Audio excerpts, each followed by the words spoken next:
안녕하세요. 자, 오늘은 235페이지입니다. 235페이지, 토지거래 허가의 절차, 네. 235페이지예요. 네. 자, 토지거래 허가의 절차. 허가 신청부터, 네, 허가 불허 처분이 이기까지의 과정, 그리고 또 불허가 처분했을 때, 조치 등에 대해서 하나의 흐름으로 보일 수 있도록 제가 필기를 하면서 진행을 합니다. 그래서 여러분들 같이, 네, 필기를 하면서 수업을 들었으면 좋겠습니다. 네, 시작합니다. 토지거래 허가, 네, 허가의 절차예요. 허가 절차. 천천히 필기하면서 같이 수업을 들을 수 있도록 그렇게 해요.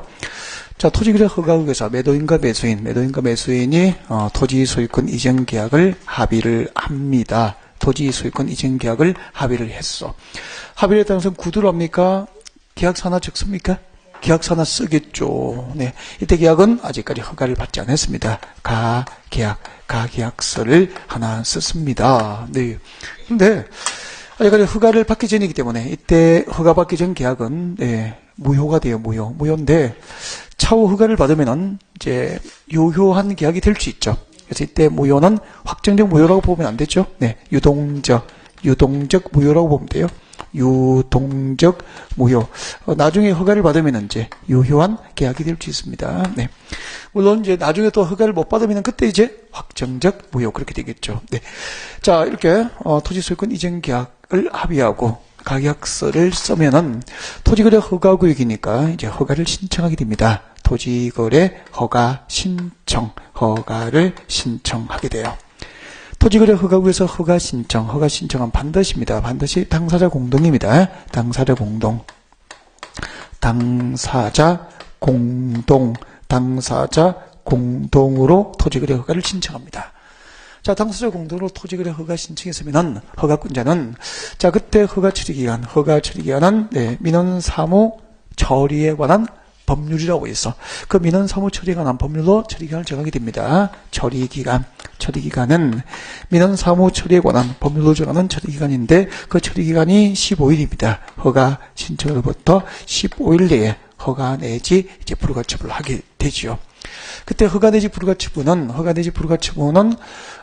네 가지가 있게 됩니다. 허가 신청에 대한 결과 네 가지를 지금부터 소개를 하도록 그렇게 하죠. 네. 자, 토지거래 허가 신청된 그 내용이 허가 기준에 맞도록 허가 신청됐어. 허가 기준에 맞도록 허가 신청되면은 당연히 허가 처분되겠죠. 허가 처분하고 허가 처분하면은 허가증이 교부가 됩니다. 허가증이 교부되고 허가증을 교부받고 계약을 하게 됩니다. 이때 계약은 이제 아까 가계약서 쓰셨죠? 그때는 유효였습니까? 유동적 무효였습니까? 유동적 무효였다가 허가증이 교부되면은 그 계약은 이제 유효한 계약이 되는 거야. 그러니까 토지거래 허가구에서 체결한 계약이 법적으로 유효한 계약이 되기 위해서는 허가증 교부가 있어야 된다 이 말입니다. 허가받지 않고 쓴 계약은 무효니까 나중에 소유권 이전 등기 등을 신청할 수 있어 없다 말이야. 네. 자, 그다음에 허가 기준에 맞지 않도록 허가 신청되면 불허가 처분되겠죠. 네, 불허가 처분되고, 자, 불허가 처분을 하면은 불허가 처분 사유를 서면으로 통지합니다. 사유 통지. 자, 토지거래 허가 신청에다가 불허가 처분 받았어. 통지서 받았어. 통지서 이렇게 돼 있어. 귀하의 토지 허가 신청에 대해서 실수요성, 즉 실수요자의 이용 목적을 인정할 수 없어서 불허가 처분을 통지합니다. 유감입니다. 이렇게 통지서 왔어. 그럼 기분 좋습니까? 유감입니까? 허가 신청했다고 불허가 처분 받으면 기분 안 좋죠. 네. 자, 그럴 경우에는 나는 분명히 투기 목적이 아니고 실수요자예요. 근데 이제 실수요자의 이용 목적을 인정할 수 없어 불허가 처분을 통지한다고 봤으면 억울하잖아요. 구제를 받을 수 있어야 되겠죠. 자, 이렇게 이제 허가 신청한 토지 소유자 등의 권리, 사건을 보호하기 위한 두 가지 제도가 마련되어 있습니다. 자, 토지거래 허가 신청에 대해서 불허가 처분을 받으면은 이 신청하는 길이 있고요. 이의 신청할 수 있고, 그 다음에 매수 청구, 해당 토지에 대한 매수 청구 제도가 있어. 1달까지 강의할 때는 이 신청과 매수 청구 제도가 있습니다. 라고까지 소개하고 내용에 들어가진 않아요. 이제 들어갑니다. 깊게. 자, 좀 교재를 일단 보고 찾아오지 뭐. 자, 여러분 교재 좀 뒤쪽으로 오셔야 됩니다. 네. 편집이, 뒤쪽에 나와 있더라고요. 243페이지에 있구나. 오세요. 243페이지 오른쪽 하단에 있어. 네.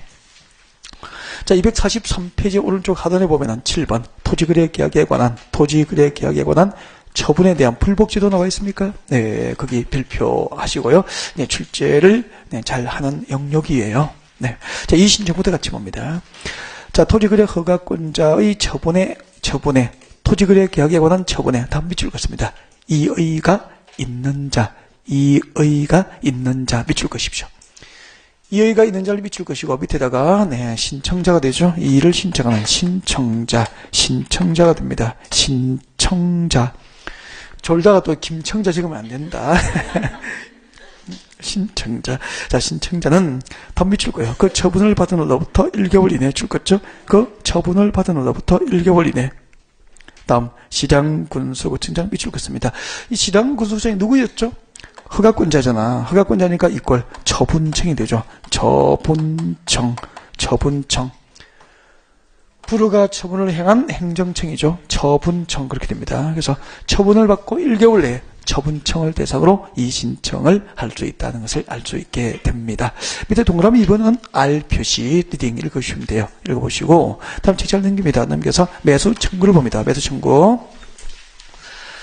자, 매수 청구의 의 읽어드립니다. 자, 토지거래 계약에 관한 허가 규정에 관한 허가 신청에 대해서 토지거래 허가 신청에 대해서 다 밑줄 것입니다. 불허가 처분을 받은 자는 줄 거예요. 불허가 처분을 받은 자 밑줄 것이고 불허가 처분을 받은 자 밑줄 것이고 밑에다가 청구자 매수 청구권을 행사하는 자 청구자입니다. 불허가 처분을 받은 자는 다음 줄 것죠. 그 통지를 받고 1개월 이내에 줄 것이십시오. 아까 그 불허가 처분하면은 사유를 서면으로 통지했죠. 그 통지받고 1개월 이내 그런 뜻이라고. 1개월 이내에 자 다음에 시장군수구청장 밑줄 것이고 시장군수구청이 누구죠? 처분청을 대상으로 매수 청구를 할 수 있게 되는 것입니다. 그다음 매수 청구 대상 권리와 매수 절차 나와 있습니까? 네, 2번, 3번 묶어서 R 정도. 그때 이제 매수 청구된 토지를 매수할 때 매수 가격은 공시지가 기준으로 매수를 하게 됩니다. 그래서 그 매수 절차에 보면은 세 번째 줄 끝에 봐요. 공시지가 기준 나와 있습니까? 네, 그 정도 밑줄 긋고 나중에 봐두면 돼요. 됐고요. 고개를 들어봅니다. 이제 설명할 거예요. 제가 읽어드리고 밑줄 꺼드리는 이유는 네, 필기 부담 없이 설명에 집중해라. 그런 의미가 되겠죠. 바로 제가 쓰면서 설명해버렸지. 그래서 이제 설명을 드렸습니다. 이 신청은 아까 누가 했습니까? 허가권자의 처분에 대해서 이의가 있는 자가 했다고. 이의가 있는 자 그렇게 됐었죠. 네. 이 부분이 중요해요. 이제 토지거래 허가권자의 처분에 대해서 이의가 있는 자는 누구나 그런 뜻이에요. 누구나 이의가 있는 자 누구나 이 신청을 할 수 있다는 거죠. 이의를 신청할 수 있는 자는 허가권자의 처분에 대해서 이의가 있는 자. 그러니까 여기에는 불허가 처분을 받은 자는 포함되어 있습니까? 제외입니까? 당연히 포함되어 있겠지. 그러니까 토지거래 허가 신청을 했다가 불허가 처분을 받은 자를 포함하여 허가권자의 처분에 이의가 있는 자는 누구나 이의 신청할 수 있다는 얘기죠. 그러니까 이의를 신청할 수 있는 자의 범위는 불허가 처분을 받은 자로 한정되지 않는 거예요. 보통 시험을 이렇게 돼요. 토지거래 허가 신청에 대해서 불허가 처분을 받은 자의 하나요? 그렇게 되죠. 몇 개 씁니까? X라는 거지. 근데 보통 허가 신청에다가 불허가 처분을 받은 자면 이의 신청할 수 있다고 생각하거든요. 그래서 시험지를 받으면 쉽지 않다는 겁니다. 그래서 여기가 제일 중요합니다. 불허가 처분을 받은 자를 포함하여 허가권자의 처분에 대해서 이의가 있는 자 누구나 가능하다 이 말이에요. 누구나.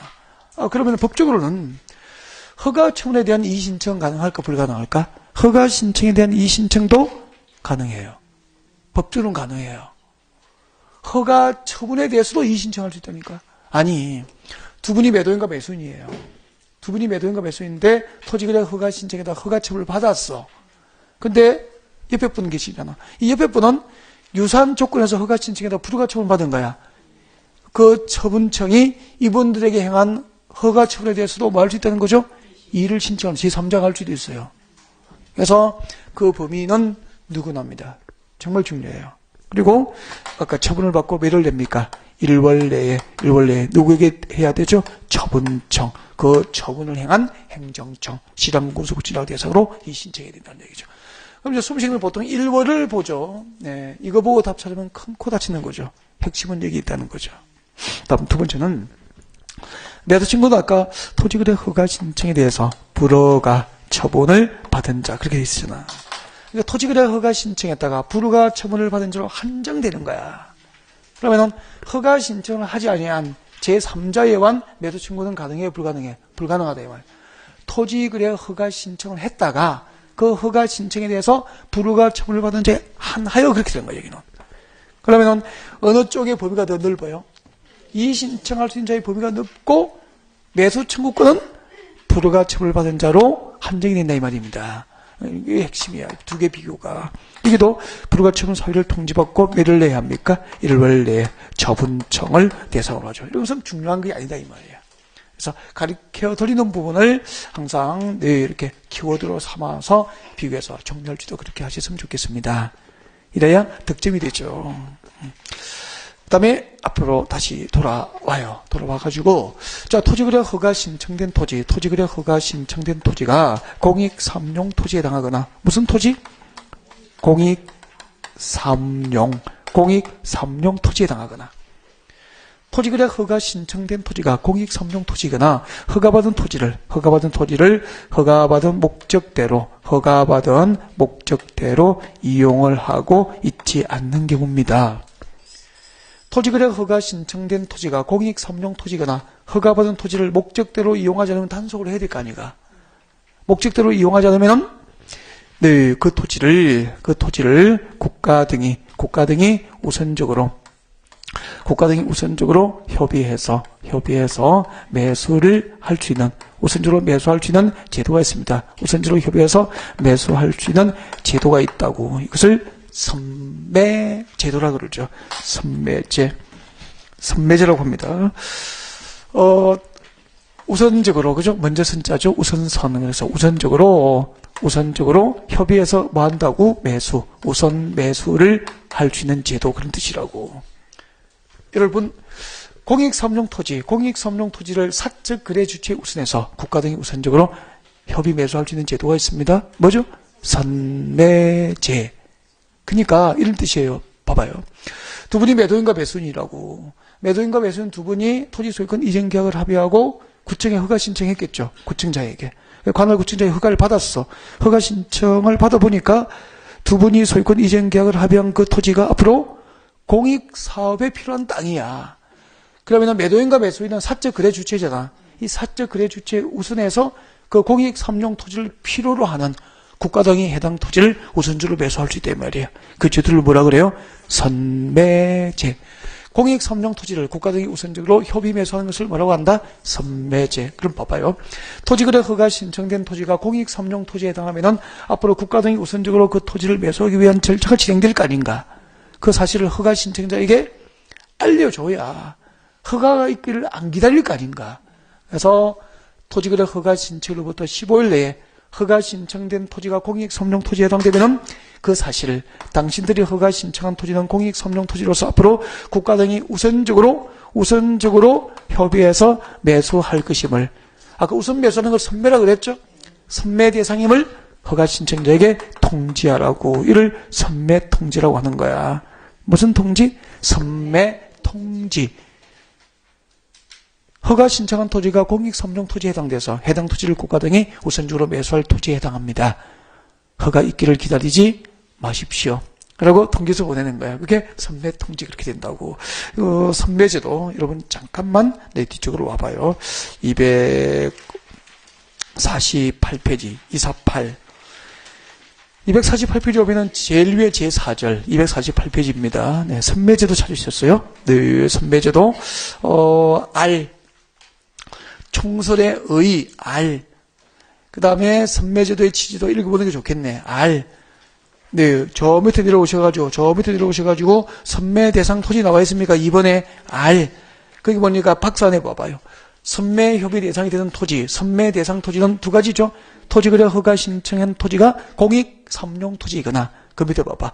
토지거래 허가 계약을 받아서, 토지거래 허가를 받아서 취득한 토지를 허가받은 목적대로 이용하지 않고 있는 토지는 선매협의 대상이 된다. 두 가지잖아. 그죠? 네. 이런 토지를 국가 등이 우선적으로 협의 매수하면은 이를 무엇이라고 하죠? 선매제도. 선매제도는 수업했어, 안 했어? 금방 했잖아요. 다라니까. 그 선매제도 자체가 이제 그 통째로 한 문제에 나온 지금 25년 동안 한 번이 한 번. 그러니까 25년에 한 문제 나온 확률이니까 평소에 안 한다고 잘. 혹시 해서 마지막 이론 강의할 때 간단하게 더 정리하고 문제 풀이할 때 두 문제를 풀면 끝이에요. 그러니까 선매제도는 수업이 끝난 겁니다, 이제. 아이, 좋아라. 선매제도 안 했어요. 그렇게 하면 안 된다. 했다. 네. 자, 선매 통지 오시고요. 이제 다시 들어오세요. 그러면은 이 세 가지 있잖아요. 여러분, 토지거래 허가 신청에서는 민원 사무 처리에 관한 법률을 정하는 처리 기간이 며칠 됩니까? 15일. 15일 내에 세 가지가 있어야 돼. 허가 기준에 맞도록 허가 신청에서는 허가 처분하고 허가증 교부를 15일 내에 해야 되고, 허가 기준에 맞지 않도록 허가 신청에서는 불허가 처분하고 사유를 15일 내에 통지해줘야 되고, 근데 15일 내에 허가 처분에 대한 허가증 교부도 없고 불허가 처분에 대한 통지가 없어. 그러면 처분입니까? 미처분입니까? 미처분이라 그래.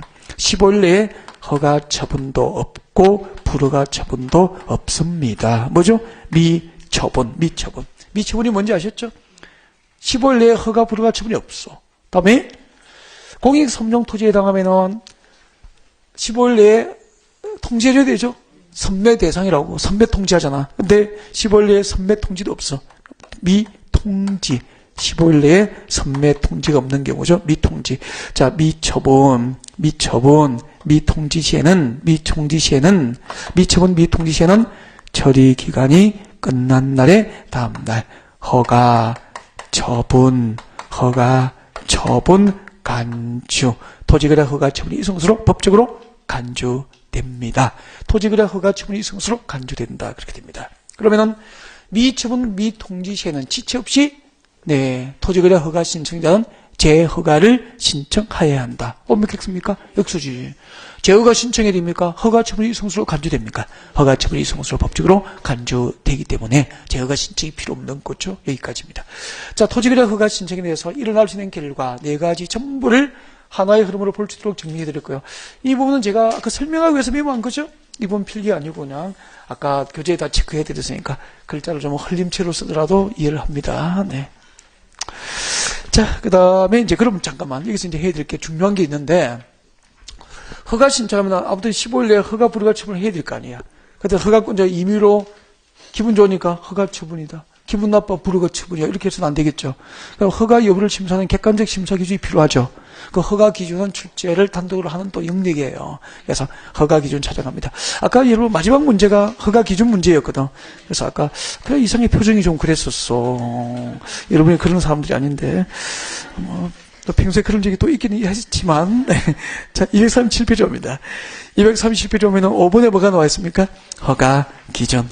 이거 안 했구나. 그래서 그랬구나. 허가 기준 발표하시고, 237페이지, 제일 위에 5번에 허가 기준 나와 있죠. 허가 기준 뒤에 땡땡이 해가지고 적어요. 자, 토지거래 허가에서 허가를 심사하는 기준입니다. 허가 심사 기준. 이제 시부주로 자꾸 들어가네요. 범위가. 이럴 때는 아마 강의를 하지 않는 파트일 걸 자꾸 들어가는 거예요. 범위가 넓어지죠. 허가 기준. 자, 허가를 심사하는 기준은 네 가지가 있습니다. 첫 번째, 목적을 심사합니다. 목적의 적합성을 심사합니다. 그리고 계획의 적합성을 심사합니다. 계획의 적합성. 그리고, 환경의 적합성을 심사합니다. 환경의 적합성. 그리고 면적의 적합성을 심사하게 되죠. 그래서 토지거래 허가구에서 허가를 심사한 기준 몇 개죠? 4개. 허가 심사 기준은 4개입니다. 목적의 적합성을 심사합니다.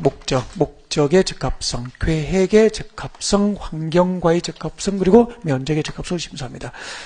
이때 목적의 적합성을 심사한다는 것은 실수요성 심사입니다. 실수요성을 심사하는 거예요. 그러니까 토지거래 허가구에서 토지 취득하는 목적이, 토지거래 허가구에서 토지를 이용할 목적이 투기 목적인지 실수요자의 이용 목적인지를 심사하는 것을 뭐라고 하죠? 실수요성 심사라고 그래요.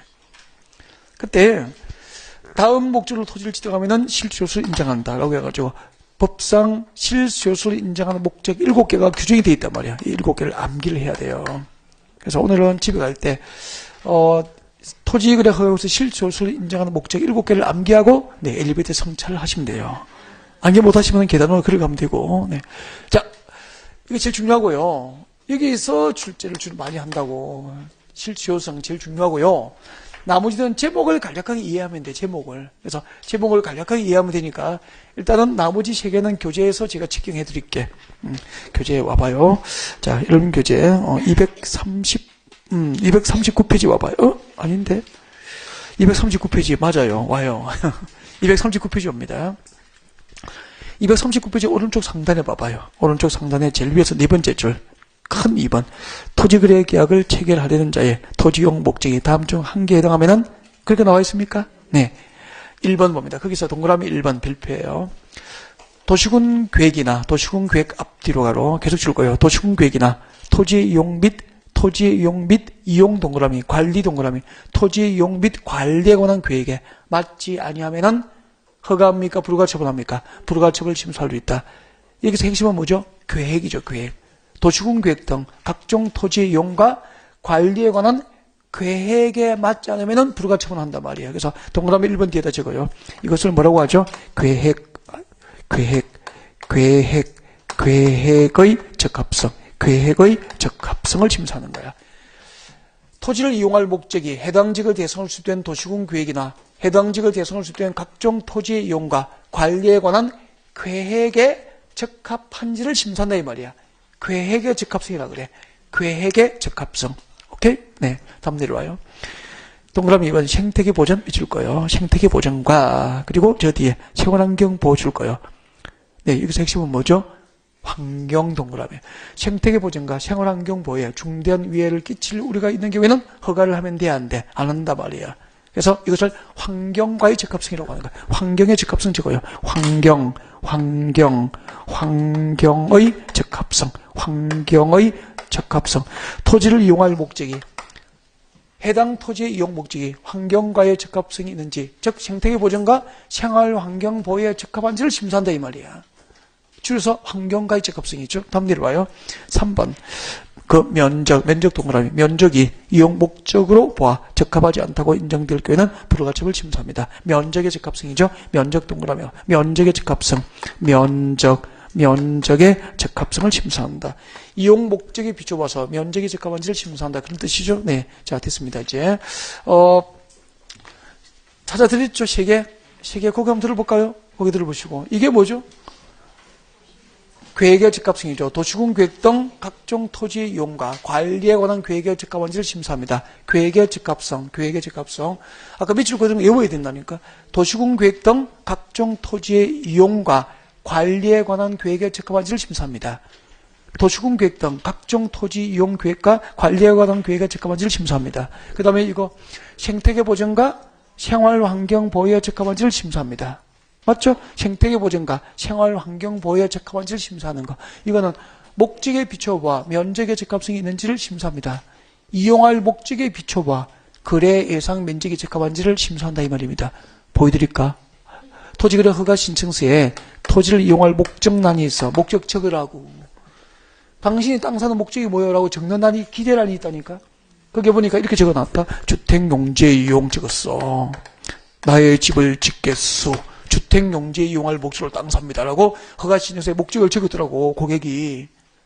그러면은 목적만 보면은 이분은 투기꾼입니까 실수요자입니까? 자기의 주택용지에 이용하니까 실수요자죠. 그래서 군수가 이제 허가 주려고 했어. 근데 저 밑에 이제 거래 예상 면적이 있어. 면적 적어야 되거든. 면적을 보니까 10만 제곱미터라고 적었어. 이런 된장. 이쯤 되면 웃어줘야 됩니다. 지금 안 웃으시면 이해 못한 거다. 지난주 일요일 날 모처럼 새끼줄이 없어가지고, 이제 시골도 일도 안 하고, 이제 농장 일도 안 하고, 그냥 특강도 없고 해가지고, 지난주 일요일은 오늘 집에서 쉬었어. 모처럼 이제 집에서 쉬는데, 오후 되니까 제가 TV를 좀 좋아해요. TV를 좋아해가지고, 오후 되니까 삼둥이부터 시작해가지고, 진짜 삼둥이 이쁘잖아요. 그거 봐야 되지. 그리고 또, 진짜 사나이 봐야 되지. 그지? 그 다음에 또, 초록, 연속곡 에? 장밋빛 인생 말고, 그 아무튼 뭐지, 그 제목이? 있어, 그냥. KBS 이 방송에 하는 거 있잖아. 파랑새, 진짜. 그것도 봐야 되지. 그 다음에 이제 개콘 하잖아, 또 그 연속에서. 개콘 할 때 이제 그때쯤 되면 이제 치킨을 시켜야 돼. 치킨 시켜가지고 그거 뜯고 이제 캔맥주 먹으면서 보면 또 그 재밌잖아요.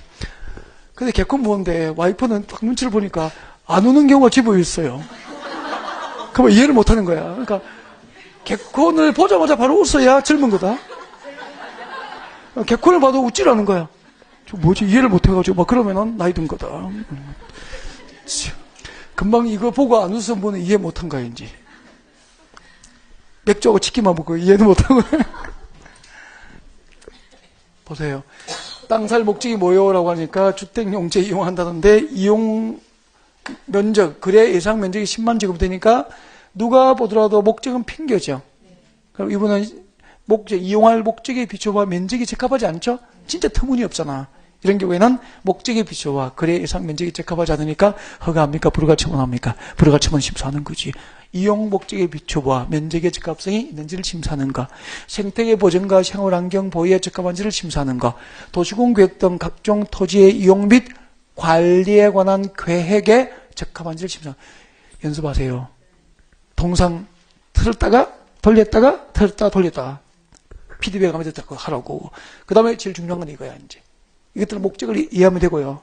제목만 이해하면 되고, 실소유성을 이용하는 목적 7개 찾아갑니다. 이제 237페이지 와요. 237페이지 보면은, 자, 제일 위에서 네 번째 줄, 박산의 첫 번째 줄, 1번.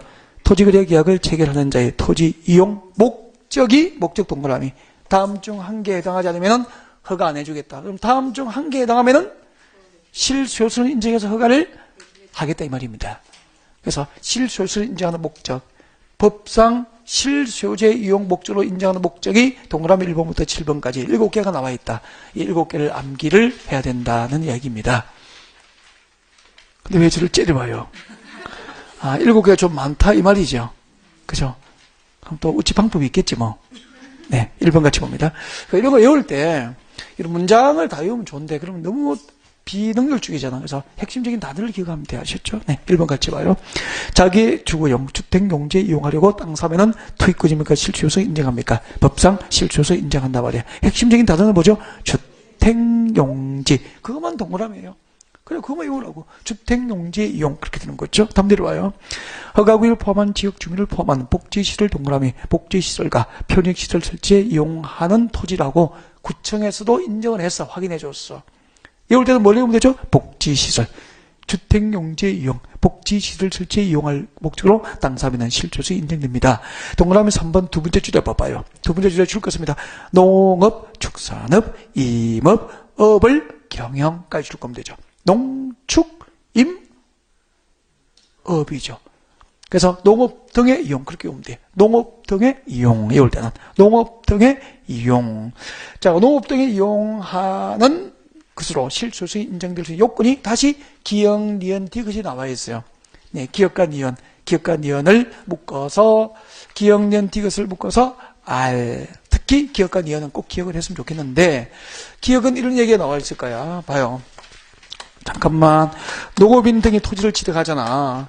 농업인 등이 토지를 취득할 때 실소유서 인정되기 위해서는 첫 번째가요. 기역번이 이거야. 기역번이 거주하는 시군 내의 토지에 된다는 얘기야. 농업인 등이 땅 살 때 실수요소를 인정받기 위해서는 그가 거주하는 시군 내의 토지에 된다 이 말입니다. 그러니까 부산시 농업인이 부산시 관할구역에 농지를 사야 실수요소 인정된다 이 말입니다. 그래서 첫 번째는 거주하는 시군 내의 토지일 것. 딱 외워야 돼 그걸. 기억번을 확 줄이면 뭐라고? 거주하는 시군 내의 토지에 된다 이 말이야. 그러면 부산시에서 임업을 하는 자가 임야를 사면은 실수요소 인정되죠? 어디에 있는 임야에 됩니까?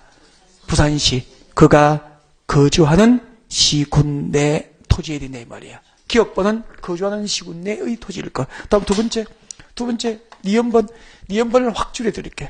니은번을 확 줄이면은 주소지 30km 내. 주소지로부터 몇 킬로? 30km 내에 농지를 사야 되는 거야. 알겠죠? 그러니까 부산광역시 북구에 살아, 주소가. 그러면 거기서도 30km 반경이면 기배 쪽도 들어가겠지.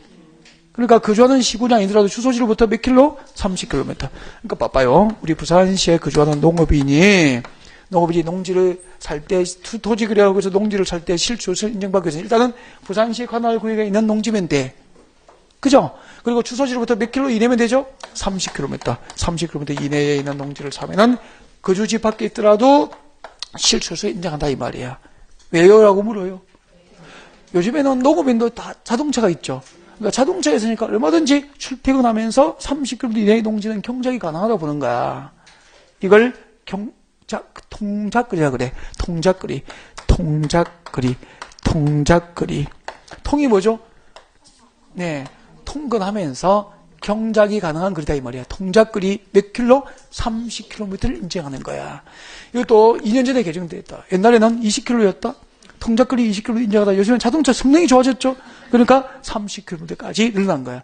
이제 자동차 성능이 더 좋아지면 또 늘어날 걸. 그러니까 요즘에는 30km까지 출퇴근하면서 경작이 얼마든지 가능하다고 법적으로 인정해 준다 이 말이야. 법상 통작거리는 몇 킬로? 30킬로 그런 얘기지. 그러니까 농업인들인 땅 살 때 실주소 인정받기 위해서는 첫 번째는 그가 거주하는 시군 내의 농지이거나 토지이거나 아니면은 주소지 기준 몇 킬로? 30km 이내, 통작거리 이내에 있어야 실주소 인정된다 이 말이야. 기억과 이해는 설명됐죠? 네, 여기까지. 들어가야 될 게 너무 많아. 깊게.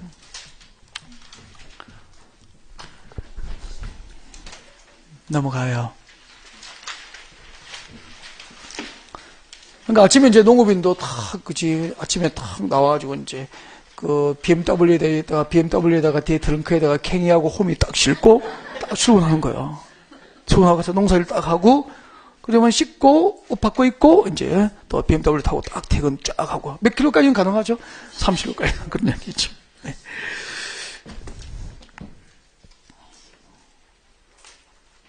그 다음에 6번 봐요. 329페이지 와요. 329페이지 오셔가지고 토지거래 계약 허가, 토지거래 허가를 받은 토지이용에 관한 의무 나왔습니까? 네, 토지이용 의무 줄 거예요. 329페이지 큰 6번. 239페이지. 제가 329페이지라고 그랬죠. 다 진짜 늙었나 봐. 아니, 그걸 왜 329라 그러지? 참나. 그래서 이름이 그랬구나. 절고 있는지 해봤어요. 자, 329페이지. 239페이지 오세요. 진짜. 239페이지. 진짜. 239페이지 큰 6번 밑에 봅니다. 토지이용 의무 나와 있죠. 네, 거기에 딱 펼쳐놓고 고개를 들어요. 토지이용 의무. 무슨 말이냐면은, 여보세요. 제가 농업인이에요. 제가 산청군 농업인입니다. 산청군 농업인이면은 산청군 내에 있는 농지를 허가하고 해서 지정하면은 투기권임을 갖추는 실소유자입니까? 실소유성을 인정받을 거 아니가. 그렇죠? 그래서 제가요, 진짜 농업을 목적으로 제가 농지를 취득했습니다. 착하죠?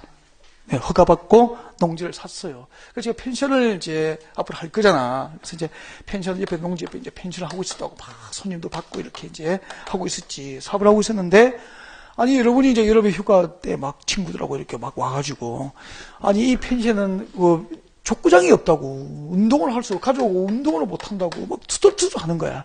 그래서 내가 이 허가받은 농지에다가 벼를 심습니까? 족구 네트 쳐버립니까? 벼를 심지 않고 그 농지에다가 그냥 족구 네트를 쳐버렸어, 그냥. 족구하는 거야. 군수가 가다가 봤어. 허가받을 때는 농업에 이용할 목적으로 농지를 지정해놓고, 허가받은 목적대로 이용을 하지 않죠? 그럼 돼요, 안 돼요? 안 되겠죠. 그래서 허가받은 토지는 허가받은 7가지 목적별로 일정한 기간 동안 의무적으로 이용을 해야 되는 거야. 그래서 허가받은 목적대로 의무 이용 기간을 또 외워야 된다고. 기분 좋죠? 외울 게 많으니까. 네. 그 얘기입니다. 토지거래 허가를 받은 자는 다음 사유가 있는 경우 외에는 5년 범위 안에서 대통령령이 정하는 기간에 그 허가받은 목적대로 토지를 이용해야 한다라고 나와 있습니다. 나와 있습니까? 네. 그래서 이제 그 허가받은 목적별 이용 의무기간 암기를 하셔야 되는데 좀 기다려요. 암기할 수 있도록 만들어 드립니다. 요리해드리면 먹으면 돼. 일단 한번 읽어봐. 알겠죠? 그래서 알표 좀 해둡니다. 그 다음에 책자를 넘겨요. 241페이지 봐요. 241페이지 오른쪽 제일 밑에 봐요. 이행강제금 찾으셨습니까? 241페이지에 네, 이행강제금 빌려 놓고 고개를 잠깐 들어요. 용어 설명할게요. 여러분, 저는 산청군 농업인으로서 네, 농지 이용할 목적으로 허가를 받아서 네, 농지를 샀어요. 그때 농지는 제 이용 의무 기간이 2년입니다. 2년. 그러면 농지를 허가받아 취득한 자는 허가받은 목적대로 2년 동안 다른 목적으로 이용해야 됩니까? 농사 지어야 됩니까? 농사 지어야 되는데 저는 그냥 휴가철에 족구대들을 쳐버렸어. 지나가다 산청군수가 허가권 자 봐버렸어. 아니 이런 농지에서 족구하고 있네? 이제 본 거야. 그래가지고 군수가 그냥 지나갑니까? 이거 법적으로 조치해야 됩니까? 조치를 합니다. 빨리 허가받은 목적대로 이용을 하십시오라고 허가받은 목적대로 이용 의무를 이행하도록 명령을 합니다. 이를 이행명령이라 그래요. 빨리 조건부터 걷어내고 농사를 지으라고 명하는 게 뭐죠? 이행명령이라니까. 당의 토지를 허가받은 목적대로 이용 의무를 이행하십시오라고 명령한다고 이행명령을 해요. 그러면 제가 군수가 한번 이행명령 했다고 농사지으로 명령한다고 제가 말을 들어요, 안 들어요? 네, 안 듣습니다. 여러분들을 위해서 족구하셔야 되니까. 그래서 계속 버텼다? 배째를 하면 안 되죠. 네. 자, 어떻게, 못하겠다 했어. 그러면 이제 이행명령을 이행하지 않으면은, 네.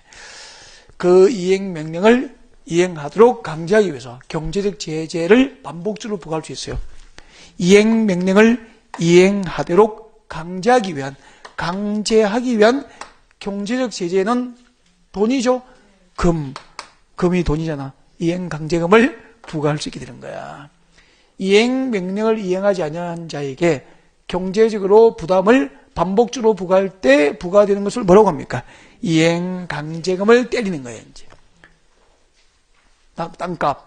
땅값의 10% 범위 내에서 이행강제금을 매년 반복 부과합니다. 그러면은 제가 농지를 1억 주고 샀거든. 매년 1,000만 원씩 뭘 물어야 됩니까? 이행명령을 이행할 때까지 이행강제금을 물어야 되는 거야. 그러면은 네, 족구대도 걷어내는 게 낫죠? 이게 이행강제금이라고. 그래서 이행강제금은 개념만 일단 해둬요. 네, 내려와요. 읽어볼게요. 줄 것입시오. 시장 줄 것입시오. 세 번째 줄. 241페이지 제일 밑에 세 번째 줄. 시장 군소구청장은 토지 이용 의무를 이행하지 아니한 자에 대해서 토지 이용 의무를 이행하지 아니한 자가 누군지 알고 있죠, 지금?